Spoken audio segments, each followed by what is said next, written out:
Aleluia! Graças a Deus, louvado seja o nome do Senhor. Queridos, permaneça de pé, quero convidar aqui o evangelista Sérgio Luiz, vai ser o instrumento que Deus vai usar nessa noite para falar à sua igreja. Quantos creem que Deus vê você? Quantos creem que Deus tem uma palavra para a sua vida nessa noite? Levante a sua mão e diga assim: Deus, usa o teu servo e fala ao meu coração nessa noite. Amém.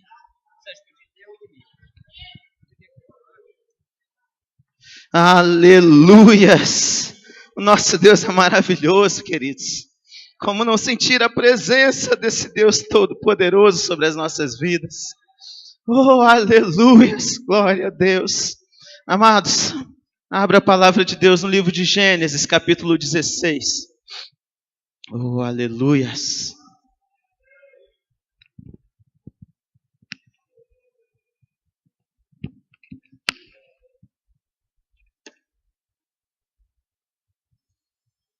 Glória a Jesus. Santo é o nosso Deus.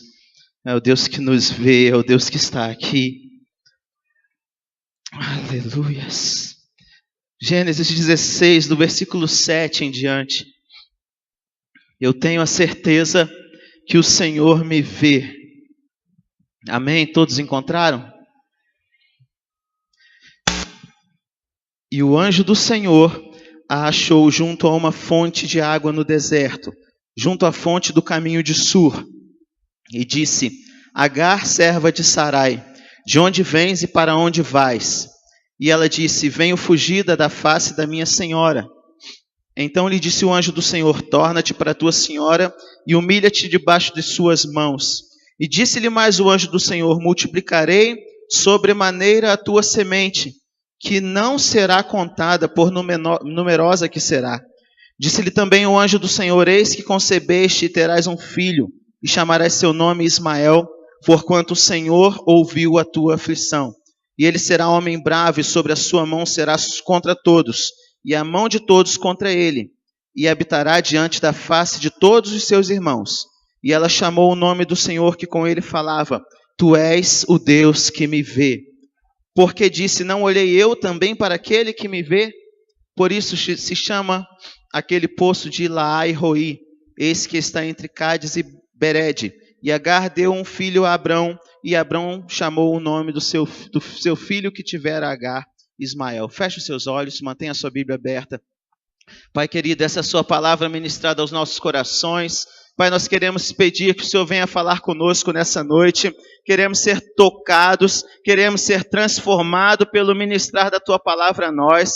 Pai, Satanás pode tentar nos impedir de ouvir aquilo que o Senhor tem para falar, mas ele está repreendido no nome de Jesus e ele está derrotado debaixo dos nossos pés. Que nada, Senhor, impeça a ministração e o falar do Senhor entre nós. Nós te pedimos e te agradecemos no nome de Jesus. Amém. Podeis assentar, amados. Glória a Deus. Aleluias. Eu tenho a certeza que o Senhor me vê. Queridos, nós estamos em meio a esse projeto de vida, uma campanha que fazemos todos os inícios de anos, né? E nesse ano de 2016 nós estamos aprendendo sobre esse tema. O tema principal da nossa campanha são as certezas de Deus sobre as nossas vidas.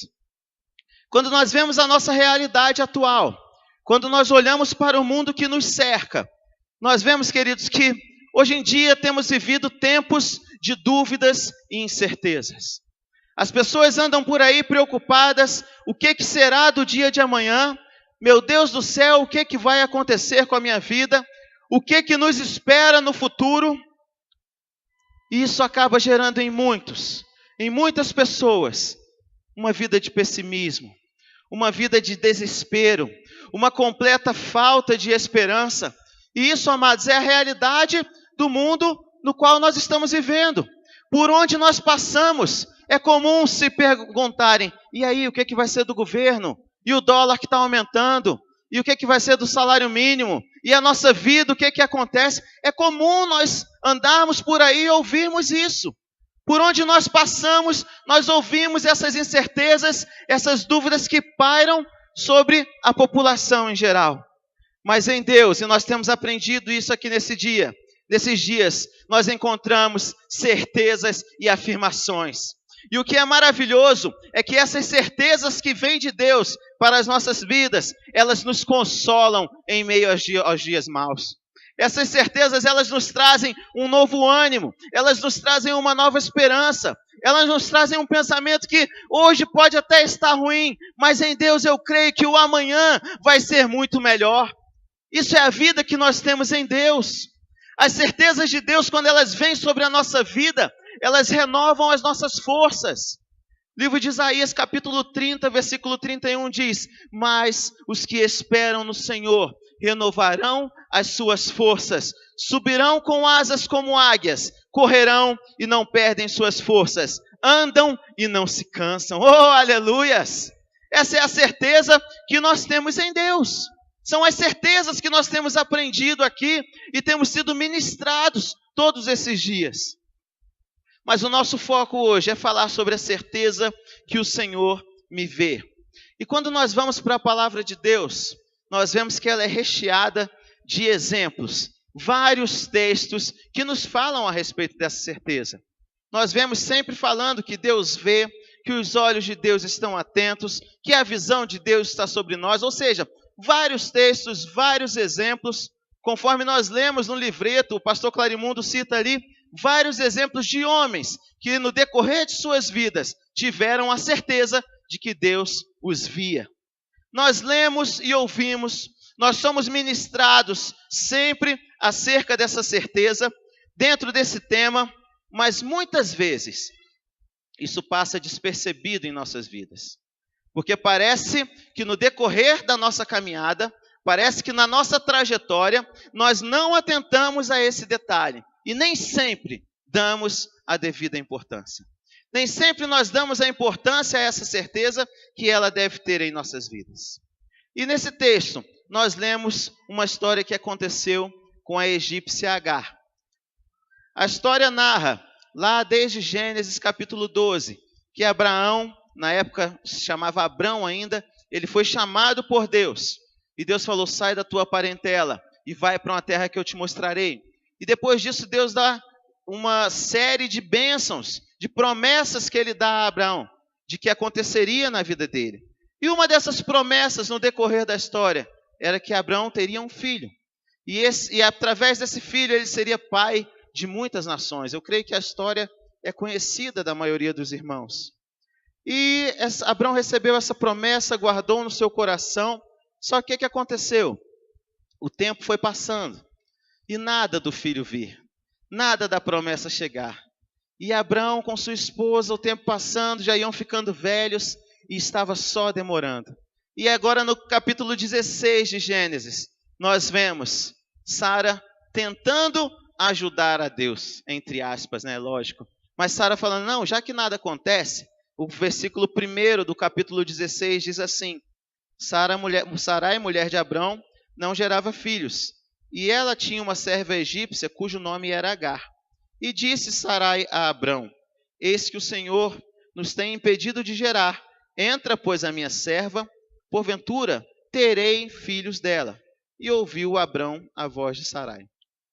Amados, nessa época havia um costume que permitia que a mulher, quando era estéril, quando ela não conseguia gerar filhos, ela poderia ou usar de uma serva, ou às vezes de uma pessoa próxima, e através dela gerar filhos. Por isso que esse texto fala no versículo 2 que Sarai disse: terei filhos dela. E no momento do nascimento da criança, aquela criança seria colocada sobre o ventre de Sarai, e a partir daí seria recebido como o filho de Sarai e Abrão. Isso era o costume da época, era o que acontecia. Então por isso que ela diz: terei filhos dela. E outra versão ainda diz: talvez eu possa formar uma família por meio dela. E a história narra que Abrão atendeu o pedido de Sarai. Ele teve relações com Agar e Agar acabou engravidando. Após saber que estava grávida, Agar já não era mais a mesma. E o texto fala, no versículo 4, e entrou a Agar e ela concebeu. E vendo ela que concebera, foi sua senhora desprezada aos seus olhos. Depois que Agar viu que estava grávida, ela que poderia ser uma escrava que estava ali dentro da casa há alguns anos, que já tinha o seu contato ali com Sarai e com Abrão, ela mudou a sua postura. Ela já não era mais a mesma. E eu fico imaginando, eu estudando esse texto, eu fiquei pensando. Às vezes Sara virava para Agar e falava: Agar, vai lá arrumar a tenda hoje. E Agar, que antigamente arrumava: não, então vamos lá rapidinho, vamos arrumar. E Agar já falava: hoje eu não vou arrumar não. Não conte comigo. E eu fico imaginando, na Bíblia não está escrito isso não, queridos. Isso daí é imaginação. Eu imaginando essa situação falando, Agar já não era mais a mesma, ela já não servia da mesma forma. A soberba tomou conta do coração dela, a indiferença, a ingratidão tomou conta da vida de Agar. De forma que Sarai, vendo aquela situação, ela foi reclamar com Abrão. E Abrão falou: faz o que você quiser, está nas suas mãos. E a partir daí, a vida de Agar mudou dentro da casa. E Sarai começa a afligi-la. Então, conforme nós lemos, Agar foge para o deserto. No versículo 6 diz: eis que a tua serva está na tua mão, Abrão dizendo a Sarai, faz o que é bom aos teus olhos. E afligiu a Sarai, e ela fugiu da tua face. E a partir daí nós entramos no texto que nós lemos. Sarai estava fugindo, Agar estava fugindo, estava indo para o deserto, e o anjo de Deus encontra com ela próximo a uma fonte. A palavra diz que o anjo aparece para conversar com Agar. E naquela conversa, conforme que nós lemos, ele diz: volta lá e se submete à tua senhora. E ao final, conforme nós lemos no versículo 13 desse capítulo, ao final da conversa, Agar entende e declara: tu és o Deus que me vê. Esse texto na Bíblia hebraica tem o termo El Roi, o Deus que vê. Outras versões diz o Senhor que tudo vê. Isso é um dos nomes dado ao nosso Deus na sua palavra. Queridos, baseado nessa história que eu contei de forma breve, de forma rápida para os irmãos, nós percebemos que em nossa vida nós passamos por situações semelhantes àquela que Agar passou. Assim como ela entendeu e conheceu o Deus que via, isso também precisa ser uma realidade para nós. Quer ver, amados? Agar havia sido desprezada. Ela estava sentindo a dor da humilhação naquela casa. Desde o momento que Sara começou a perseguir, começou a afligi-la, ela começou a sentir a dor da humilhação. Ela às vezes poderia ter pensado que seria uma das mais chegadas a Sarai, até mesmo por ter sido escolhida para essa missão. Mas através de tudo que aconteceu, Sarai, com os seus motivos, fez isso mudar na vida daquela escrava.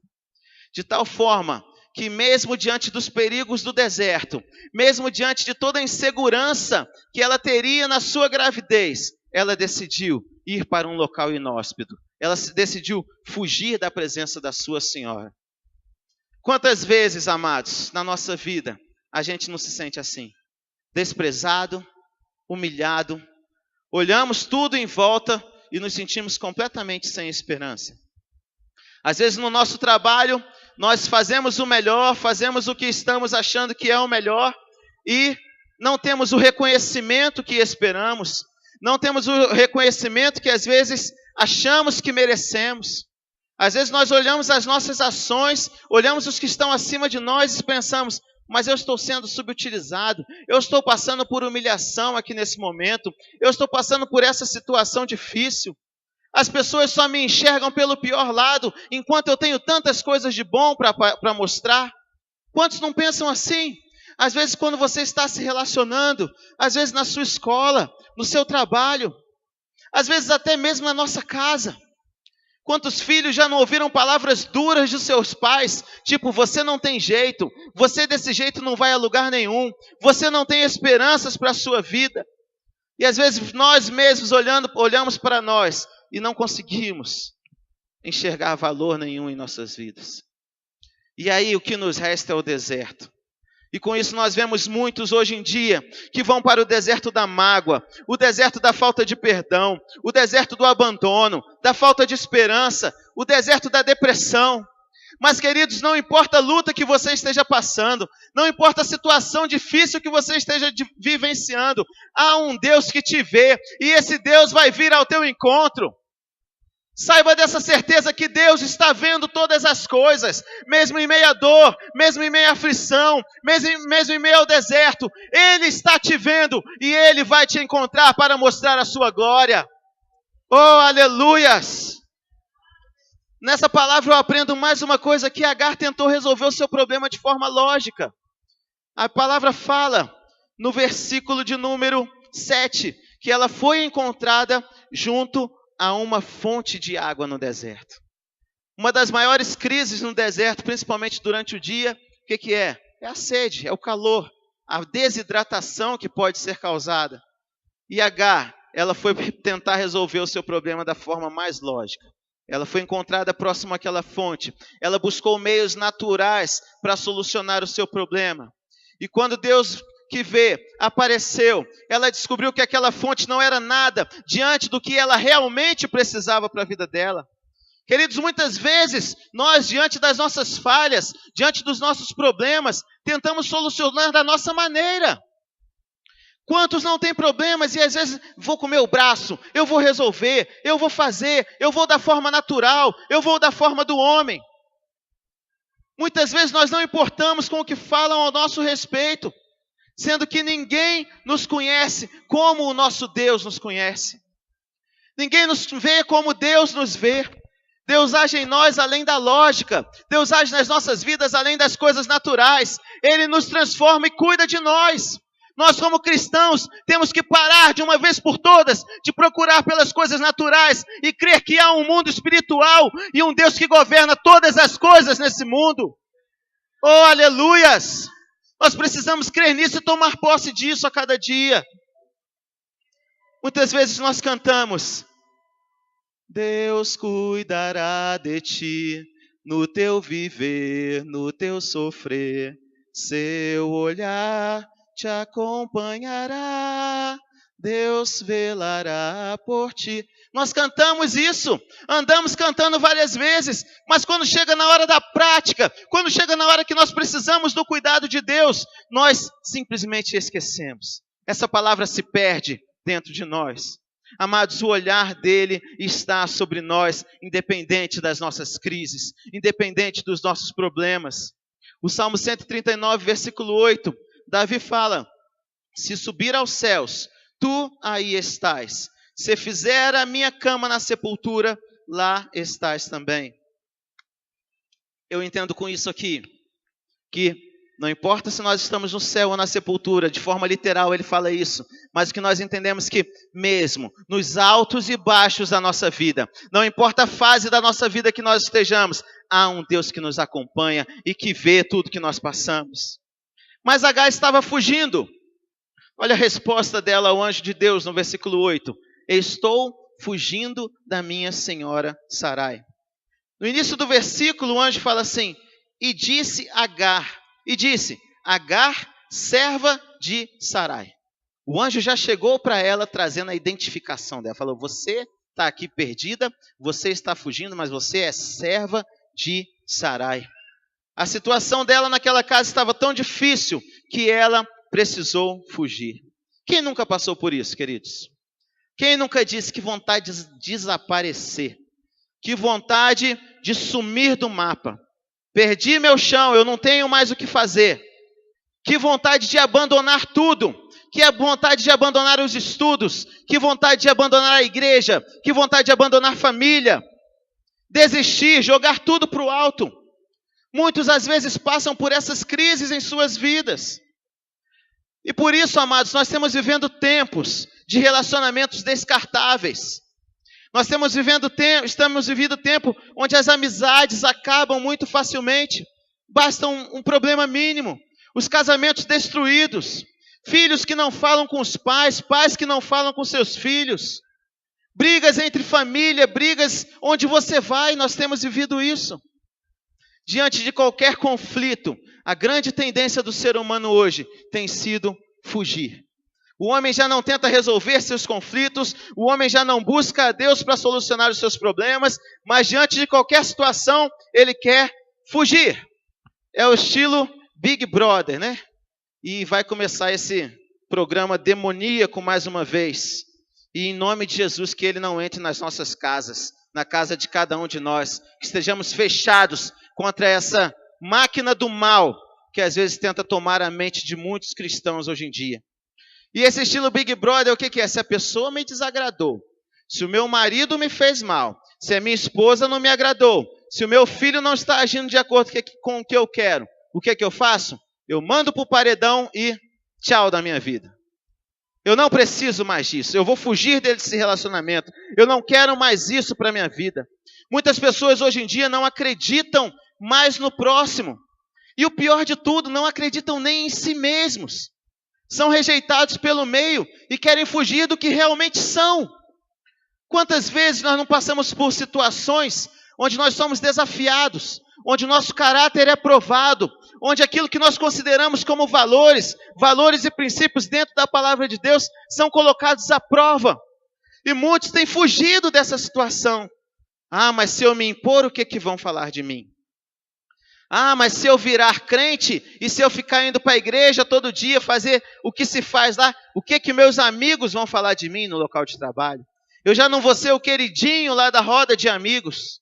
Queridos, tenham os valores firmados na palavra de Deus. Não importem o que fale, fique firmado no Deus que vê, no Deus que te conhece e no Deus que sabe de todas as coisas. Não abra mão desses valores, não abra mão do que você é. Tem até aquela figura que diz que existe o cúmulo do revoltado, né? Que ele morava sozinho e resolveu fugir de casa. Ou seja, nem ele se aceitava e resolveu fugir de si mesmo. E às vezes parece uma brincadeira, mas é uma realidade. Muitos hoje têm fugido do que realmente são. Por isso que nós vemos na nossa sociedade, uma sociedade de valores desgastados. Uma sociedade onde você não pode confiar na palavra do homem. Uma sociedade onde um quer destruir o seu próximo e vice-versa. Isso nós temos visto a cada dia. O Deus que tudo vê nos conhece e revela quem nós somos. Para que fugir? É inútil nós tentarmos fugir desse Deus, porque Ele vê todas as coisas. Pode-se fugir de tudo e todos, até mesmo de si. Mas Deus está aqui para nos encontrar e mudar a história da nossa vida. Ele está nos vendo, queridos. Aleluias. Outro exemplo que eu vejo, que Agar, nessa fuga dela, ela estava desorientada, completamente. Quando nós vamos falar sobre orientação, nós vemos que o básico de orientação, de você se deslocar utilizando a orientação, é você saber assim, de onde eu vim, onde eu estou, para onde eu vou. E através daí você traça a sua rota. Isso é o básico. É o básico para você empreender um itinerário. E nós vemos aqui, nesse texto, que o anjo de Deus tenta situá-la. E pergunta, de onde que você vem, Agar? De onde você vem? E ela disse, no versículo 8, venho fugida da face de Sarai, minha senhora. Queridos, o que eu vejo aqui é que ele pergunta assim, de onde você vem, para onde você vai? E a resposta de Agar foi só uma. Ela só sabia que ela estava fugindo de Sarai. Era a única certeza que ela tinha. Ela quis dizer com isso, falou, eu estou perdida nesse deserto, eu estou sem rumo, eu estou sem destino, eu não sei o que vai acontecer, o que me resta é a morte, eu estou perdida. Era o que ela estava falando, eu não tenho alvo, eu não tenho para onde ir. A palavra de Deus fala em Provérbios, capítulo 5, versículo 21, porque os caminhos do homem estão perante os olhos do Senhor, e Ele examina todos os seus passos. Você está perdido, queridos? Há um Deus que está examinando os seus passos, e Ele tem uma direção para a sua vida. Muitas vezes nós nos encontramos sem direção, nos encontramos completamente perdidos, não sabemos para onde vamos. Quem nunca experimentou por isso? Quem nunca passou por isso? Sem direção na vida sentimental, na vida profissional. Eu creio que esses dois temas aí sejam uma incógnita para todo jovem, principalmente, né? Eu, quando estava na minha juventude, as minhas maiores preocupações era o que vai ser da minha vida sentimental, com quem eu vou construir uma família, e o que vai ser da minha vida profissional, o que eu vou fazer no meu futuro. E muitas às vezes passam por isso. O que eu vou fazer, meu Deus? Eu vou fazer intercâmbio, eu vou para missões, eu vou fazer faculdade, eu vou sair de casa, eu vou fazer um concurso. E muitos jovens às vezes ficam perdidos nessa situação. Eu passei por isso. E eu lembro uma vez que eu fui fazer um teste vocacional. E eu estava no 3º ano e eu não sabia, estava na véspera de fazer o vestibular, eu não sabia que curso eu ia fazer. E aí eu fui fazer o teste vocacional e aquele teste foi me deixar mais enrolado ainda. Porque um teste disse que eu tinha que fazer faculdade de música, o outro de engenharia, ou seja, eu fiquei mais perdido do que eu já estava. Eu não sabia por onde seguir. Queridos, eu tinha apenas 16 anos quando eu prestei o primeiro vestibular. E eu coloquei diante de Deus, dentro daquilo que eu havia aprendido dos meus pais. Eu coloquei, Senhor, o Senhor tem a direção para a minha vida. Eu estou perdido, eu não sei para onde eu vou. A única coisa que eu sei que eu tenho que fazer é estudar. Mas eu não sei para onde eu vou, eu não sei o que vai fazer. Toma a direção. Queridos, e foi um negócio tão engraçado que eu fiz vestibular para geografia, desculpe. Fiz vestibular para engenharia mecatrônica, engenharia civil, farmácia e por último fiz para concurso para a escola militar. E foi o que Deus direcionou. Hoje, queridos, eu andei por esses caminhos de acordo com a vontade de Deus. Hoje eu olho para trás, quase 20 anos atrás eu falo, Senhor, muito obrigado, porque o Senhor direcionou a minha vida. Hoje eu sou realizado com o que eu faço, porque o Senhor direcionou a minha vida. Hoje eu não tenho frustrações, porque Ele foi quem me deu a orientação. Jovem, coloque a sua vida diante de Deus. Na vida sentimental a mesma coisa. Eu orando, buscando o Senhor, me direciona. E hoje eu olho para minha esposa, uma mulher de Deus, uma mãe excelente, uma esposa excelente. Eu falo, Senhor, obrigado porque o Senhor direcionou. Foi muito bom confiar no Senhor. Aleluias, esse é o Deus a quem nós servimos, queridos. Deixa a sua vida nas mãos dEle. Ele te vê, Ele te conhece e Ele vai direcionar o seu caminho. A palavra fala muitos propósitos há no coração do homem. Porém, o conselho do Senhor permanecerá. Esteja pronto para aceitar a direção de Deus para a sua vida. Mesmo que não seja aquilo que você queira. Mesmo que não seja aquilo que você tem sonhado por toda a sua vida. Mas entenda como sendo a vontade que é boa, que é perfeita e que é agradável. E é isso que vai acontecer. Eu já contei aqui várias vezes. E eu nem tinha programado para contar, mas o Espírito Santo tocou no meu coração para mais uma vez contar isso aos irmãos, que eu tinha o sonho de ser piloto. Era o meu maior sonho, eu queria muito, desde criança eu gostava muito disso. E quando eu cheguei, eu sempre tentei, eu sempre corri atrás, e Deus fechando as portas. E por fim, a direção de Deus falou assim, você não vai ser piloto, não é isso que eu tenho para você. E queridos, naquele momento, a direção que Deus tinha para a minha vida não era o que eu queria.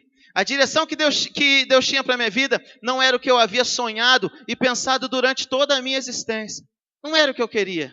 Mas eu falei, Senhor, seja feita a sua vontade. Faz o que o Senhor quer. E hoje eu olho para trás, como eu já disse, e Deus me deu o melhor. Mesma coisa foi aqui com Agar. A direção para ela não foi das melhores. Qual a direção que o anjo de Deus disse? Volta e se submete à sua senhora. Essa foi a direção. Era tudo que Agar não queria ouvir naquele momento. Era tudo que ela esperava não ouvir. Para que eu vou voltar? Para sofrer mais? Para ser mais humilhada? Eu não pedi para isso acontecer comigo. Mas Deus deu aquela direção. Amados, não importa se a direção que Deus der for contrária àquilo que pensamos, àquilo que sonhamos. Mas saiba, a direção dele é o melhor para as nossas vidas. A direção dele é o lugar onde nós encontramos repouso, é um lugar onde nós encontramos descanso, é um lugar onde nós encontramos a paz que estamos querendo. Se você está passando pela dificuldade, está no deserto, saiba que Deus está te vendo e virá ao teu encontro para te salvar, para te curar, para te tirar toda dúvida, para te restaurar. Isso que Deus tem, Deus nos vê, Deus está na sua ação.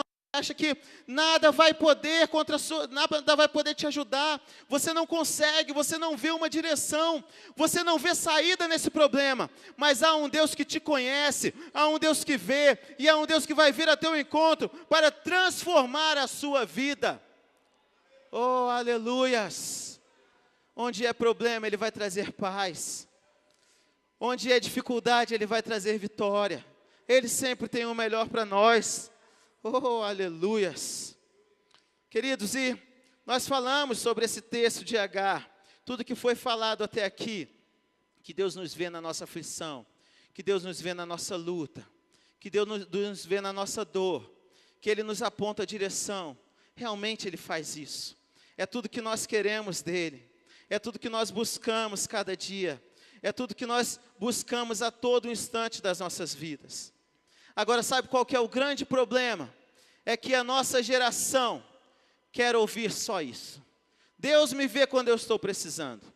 Deus me vê quando eu estou na luta, quando o meu inimigo me oprime. Me ajuda, Deus, me traz a vitória. Eu preciso do Senhor. E muitas vezes hoje, muitos só querem buscar isso. Senhor, eu estou passando por essa situação, cadê o Senhor que não está olhando para mim? Cadê o Senhor que não me vê? Mas nós precisamos ir além disso. Se nós terminássemos aqui essa ministração, ficaria uma situação incompleta.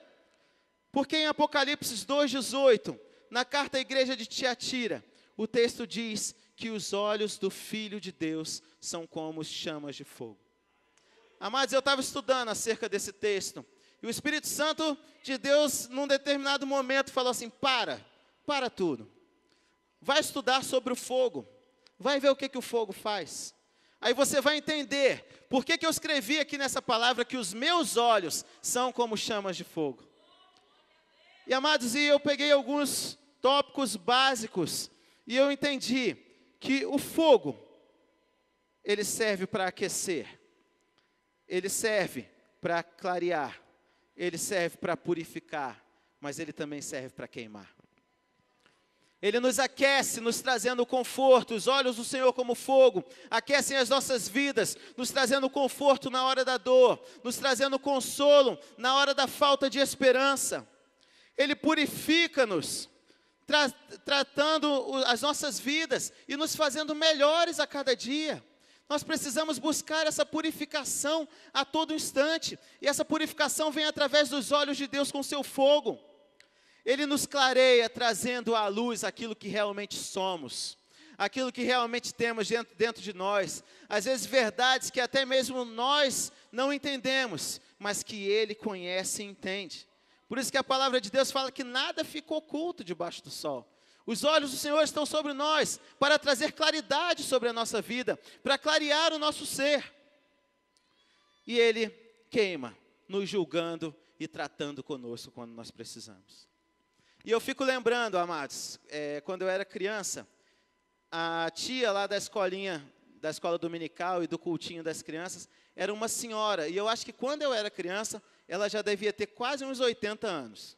Ela era uma descendente de índio, então ela não parecia que ia passando o tempo. Parece que a gente brincava, parece que a irmã Maria Helena está no formol. O nome dela era Irmã Maria Helena. E para os irmãos terem uma ideia, a irmã Maria Helena foi minha tia na escolinha das crianças da igreja, mas ela tinha sido tia do meu pai. E ela tinha sido tia de alguns tios do meu pai na escolinha de crianças da igreja. Por pouco ela não pegou minha avó, né? Então a irmã Maria Helena era uma bênção. E ela tratava a gente de forma muito dura, né? Ia para o cultinho, tinha consagração das crianças. Eu lembro, eu devia ter uns 7 para 8 anos. E a irmã Maria Helena falava, ajoelha e glorifica. Quem não glorificar não vai ganhar biscoito no final da consagração. E aquela criançada era uma gritaria e era uma benção aquele negócio. Mas eu lembro da irmã Maria Helena, que ela ensinou uma musiquinha para a gente que dizia assim, cuidado, mãozinha no que pega, cuidado, mãozinha no que pega, o Salvador do céu está olhando para você, cuidado, mãozinha no... E ela falava da mão, falava do olhinho no que vê, né? Falava do pezinho onde anda, falava da boquinha no que fala, e no final tinha aquele plus, né? Cuidado, olho, boca, mão e pé. Tu ficava desesperado. Na hora de fazer a coreografia era um negócio triste. Ficava olho, boca, mão e pé. Era uma confusão, né? E eu lembro disso, a irmã Maria Helena ensinando para a gente. E ela ensinava isso com muito rigor. E eu lembro como criança, quando eu pensava de fazer uma coisa errada, quando eu pensava de pegar o biscoito do meu coleguinha na escola, né? Quando eu pensava em responder minha mãe, às vezes xingar um palavrão, eu via a irmã Maria Helena falar, cuidado, boquinha, no que fala. E eu ficava com medo da irmã Maria Helena, né? E eu pensava assim, o Salvador do céu está olhando para mim. Eu via como se no céu tivesse aquele olhão a ponto de me consumir a qualquer momento. E eu ficava no medo daquele negócio. Mas isso me fez crescer com muito temor. Me fez crescer com muito temor. E eu lembrando da irmã Maria Helena nesses tempos, eu falei assim, se as irmãs da APEC hoje, é a APEC, né, das crianças, visse a irmã Maria Helena, né, meu Deus do céu, ia ser difícil. Mas, amados, nós aprendemos isso.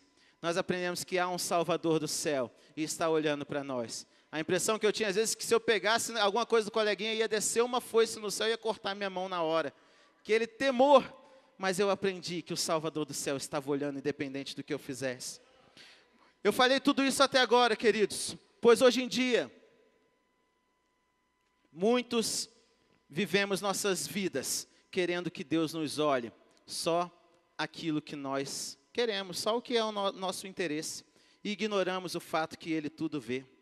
É comum nós cantarmos, olha para mim, pois eu preciso do teu olhar, eu farei o que for preciso para te ver, pois não posso deixar que sigas sem me perceber.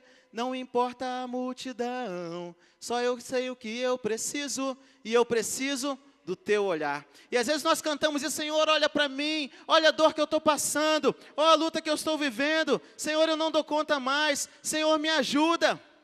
Mas isso muitas vezes, o olhar de Deus que está sobre nós, muitas vezes nós esquecemos disso quando estamos cometendo os nossos delitos e pecados, quando estamos em meio aos nossos erros. Agar, quando encontrou o Deus que vê, ela entendeu que ela era vista em todos os momentos, até mesmo quando ela estava lá na casa, tratando Sarai de forma desrespeitosa, tratando a sua senhora com soberba, com desobediência e com desrespeito. Ela pôde entender que o que ela estava vivendo, aquele deserto que ela estava passando, nada mais era do que a consequência do pecado que ela estava vivendo.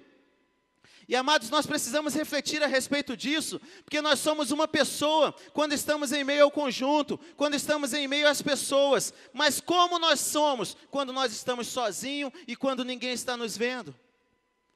A palavra fala sobre Moisés em Êxodo 2:12, quando Moisés foi intervir lá na briga entre o judeu e o egípcio, e diz, e olhou a um lado e a outro lado, e vendo que não havia ninguém ali, matou o egípcio e escondeu na areia. Eu parei para pensar e eu falo, Moisés certamente fez isso, porque ele olhou e sabia que ninguém estava olhando. Só que ele esqueceu que havia um Deus que olhava todas as coisas, que diante de Deus nada fica escondido, nada fica oculto. O Deus que nos vê na aflição, o Deus que nos vê quando estamos fugindo, o Deus que nos vê quando estamos sem direção, também é o Deus que nos vê quando nós estamos em pecado. Nós andamos preocupados em formar uma imagem para os outros, mas para Deus tudo está descoberto. Mateus 10:26 diz, Jesus disse, não há nada oculto que não venha a ser revelado. O que nós somos quando tem plateia? Isso todo mundo sabe. Mas o que nós somos quando nós estamos sozinhos na nossa casa? Não adianta, tudo está sendo registrado. Deus vê todas as coisas, né? Seria interessante se a cada momento nós estivéssemos vendo aquela placa, sorria, você está sendo filmado. Porque o ladrão, às vezes, ele entra para roubar numa loja, quando ele vê aquela plaquinha, sorria, você está sendo filmado, ele já fala, não é aqui. Não é que deve ter alguma câmera em algum canto e já começa a procurar. Né? É o básico, ninguém quer ter sua imagem registrada quando está fazendo alguma coisa de errado. E Deus, amados, Ele está nos vendo a todo instante. Conforme o Salmo 139, não há como se esconder de Deus. Ele nos conhece, Ele sabe de cada situação nas nossas vidas. Adão, quando ele pecou, quando ele comeu do fruto proibido, Deus foi ao encontro dele, ele estava escondido. Mas Deus já sabia de todas as coisas. Não adianta. Eu tenho um exemplo, até um pouco cômico. Meu filho Davi. Ele devia ter de 2 para 3 anos, mais ou menos. E um dia minha esposa falou assim, Davi, você não pode comer chocolate. Não vai comer, você já comeu chocolate demais, você não vai comer mais esse trem. E aí, beleza, passou. Daqui a pouco minha esposa está descendo, chega lá embaixo, está o Davi. Escondidinho num cantinho. Davi, o que você está fazendo? Eu nem conseguia responder. Davi, o que você está fazendo? Davi, você está comendo chocolate, Davi? E ele de costa para Juliane. Davi, você não está comendo chocolate? Davi olha para cá. Daqui a pouco, quando o Davi olha, a cara dele era só chocolate.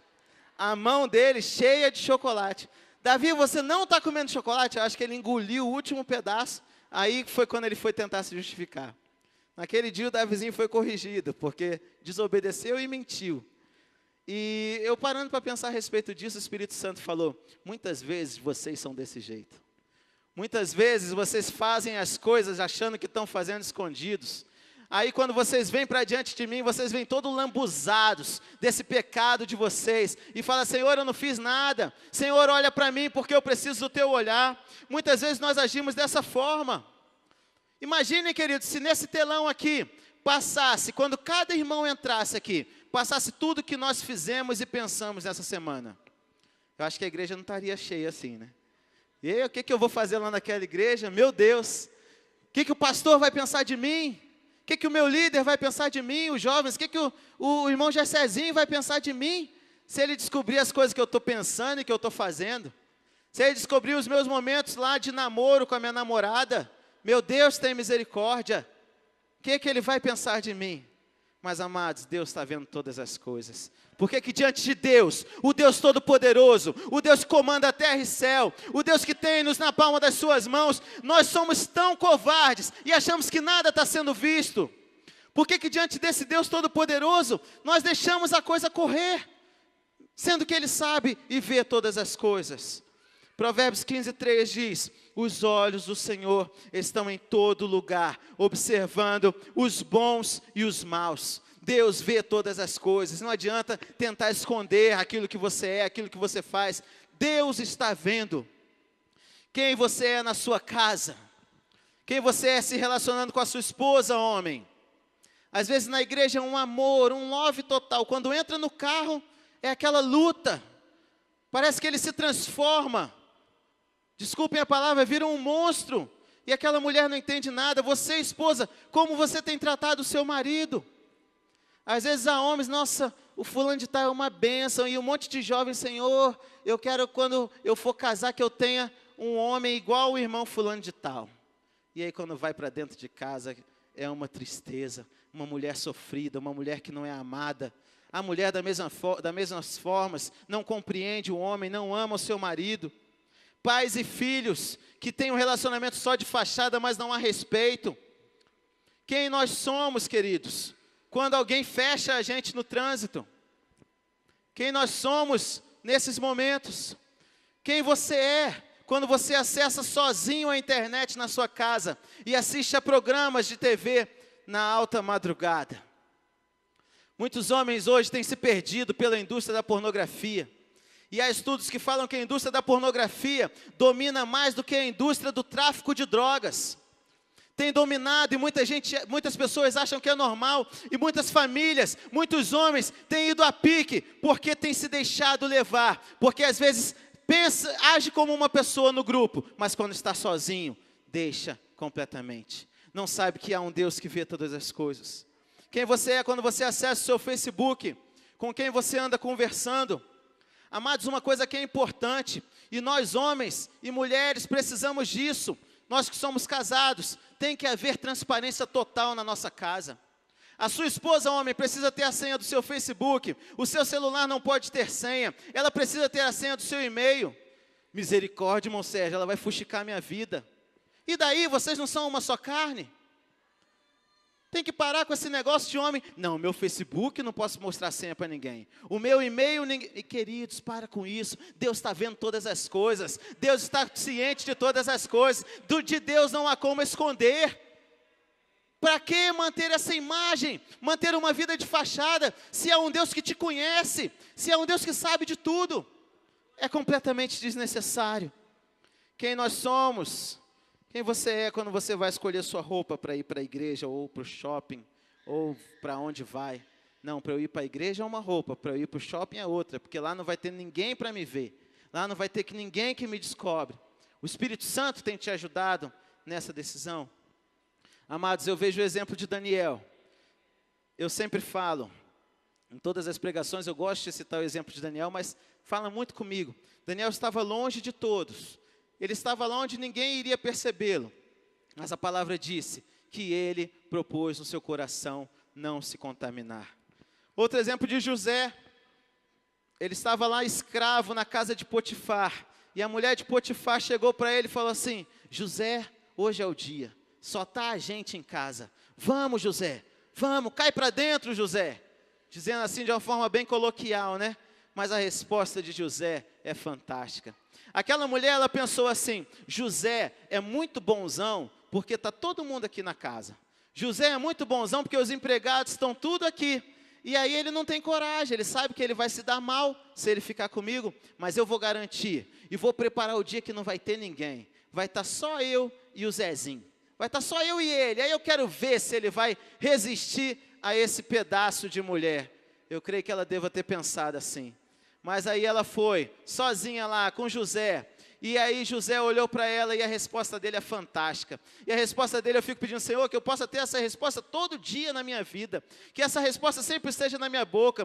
Porque ele falou assim, ele pode até ter pensado, você pode ser muito bonita. Eu posso estar aqui numa situação ruim. Eu posso estar abandonado por todos. Eu sou um escravo. Eu fui vendido por meus irmãos. Ou seja, tudo na minha vida está dando errado. Mas eu jamais faria uma coisa dessa contra o meu Deus.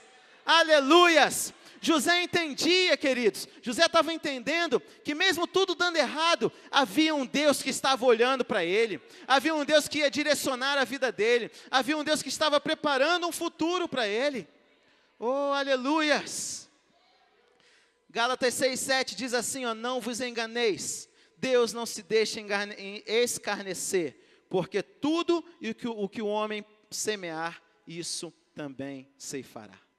Oh, isso daqui é tremendo. Tudo que nós fazemos, Deus está vendo. Mesmo que o nosso próximo não saiba, nós vamos colher a consequência daquilo que estamos fazendo. Deus tudo vê, nossos passos estão sendo registrados. E tudo, amados, será revelado um dia. Mas aí você pode falar, irmão Sérgio, mas eu conheço um caso lá não sei aonde, de alguém que viveu uma vida toda errada. Ele morreu, ninguém descobriu nada. Ninguém ficou sabendo de nada e ele morreu de boa, tranquilão, pá, e aí não passou por vergonha nenhuma. Mas olha o que Hebreus 4,13 fala, queridos. Tudo está descoberto e exposto diante dos olhos daquele a quem havemos de prestar contas. Não adianta, o dia do acerto vai chegar. A nossa vida diante do tribunal de Deus vai passar como um filme e nós vamos ser julgados pelos nossos atos. Será que muitos não vão... Meu Deus, eu fiz isso. Ai, ai, ai, eu não lembrava. Né? Será que não vai ter esse tipo de tristeza? E muitas vezes, o arrependimento e a vergonha aqui nessa terra pode parecer embaraçoso. Pode parecer vergonhoso, mas nós, enquanto estamos aqui, ainda tem tempo de mudar as situações. Ainda dá tempo de pedir perdão, ainda dá tempo de haver reconciliação, ainda dá tempo de voltar a Deus e servi-lo com todo o seu coração. Aquele que morreu de boa, entre aspas, quando ele chegar lá não vai ter tempo para mais nada. Acabou, fim da linha. O que resta é a separação para sempre de Deus. Não ignore isso. Muitos hoje vivem em pecado, mesmo conhecendo a salvação, e não abrem mão de andar nos seus caminhos errados. É muito comum nós ouvirmos por aí, o que importa é ser feliz. Eu já ouvi de um jovem, Jesus me ama e não vai deixar eu me perder. Jesus não vai deixar que eu me perca. Deus está aí, é para me perdoar. Com certeza, eu creio que a misericórdia dele está sempre sobre nossa vida. Mas a palavra diz em Tito, capítulo 2, versículo 11 e 12, porque a graça salvadora de Deus se há manifestado a todos os homens, ensinando-nos que, renunciando à impiedade e às concupiscências mundanas, vivamos nesse presente século. Olha o segredo, sóbria, justa e piamente. É para isso que a graça de Deus existe sobre as nossas vidas, queridos. Deus vê todas as coisas e nós não podemos esquecer que haverá um julgamento um dia. E às vezes nós caminhamos no erro e vamos andando de forma errada, por caminhos tortuosos, achando assim, vai dar tempo. Deus não vai deixar eu me perder, como eu ouvi desse jovem. Deus não vai deixar com que eu me perca, vai dar tempo. Na última hora eu resolvo o meu problema. Mas, amados, pode não haver tempo. pode não haver tempo. E se não houver tempo na última hora? Você vai jogar toda a sua eternidade por fora. Você vai jogar tudo para fora. A verdade, amados, é que hoje Deus nos chama, nessa certeza de que Ele tudo vê, para mudarmos a direção da nossa vida. Ele quer nos perdoar, Ele quer nos purificar e Ele quer nos salvar. Nós não somos dessa terra. É algo muito vil para as nossas vidas. Queremos viver uma vida de conforto aqui, uma vida de total prazer, esquecendo que nós vamos para os céus. Nós somos de uma pátria celestial. Nós estamos aqui como estrangeiros e Deus está nos preparando lugar. Muitos têm têm comido desse prato de lentilha aqui e jogado a sua bênção para fora. A salvação é mais importante, amados. Não se esqueça disso. Não perca o céu por qualquer coisa. Não perca o céu por qualquer prazer deste mundo. Não venda o que você tem de melhor pelos prazeres do pecado. A direção de Deus pode até nos levar à prisão, como foi com José. Mas o melhor é estar num lugar difícil com Deus do que estar no palácio do rei, perdendo a salvação. O Deus que nos vê está com seus olhos como chama de fogo sobre nós, para nos aquecer, para nos dar direção, para nos iluminar. E a palavra fala em Pedro, 1 Pedro 3,12, os olhos do Senhor estão sobre o justo e ouve a sua oração, mas o seu rosto é contra aqueles que fazem o mal. É uma certeza incontestável, Deus tudo vê. Ele tem visto o seu caminhar, Ele sabe da sua vida, Ele sabe tudo o que temos feito na nossa vida e nos nossos dias. Deus tem visto todas as coisas. Ele vai te ver também no momento da aflição, no momento da dor. Mas não se esqueça disso, queridos. Tudo que nós fizermos, tudo por onde nós passarmos, nós teremos um momento de prestação de contas.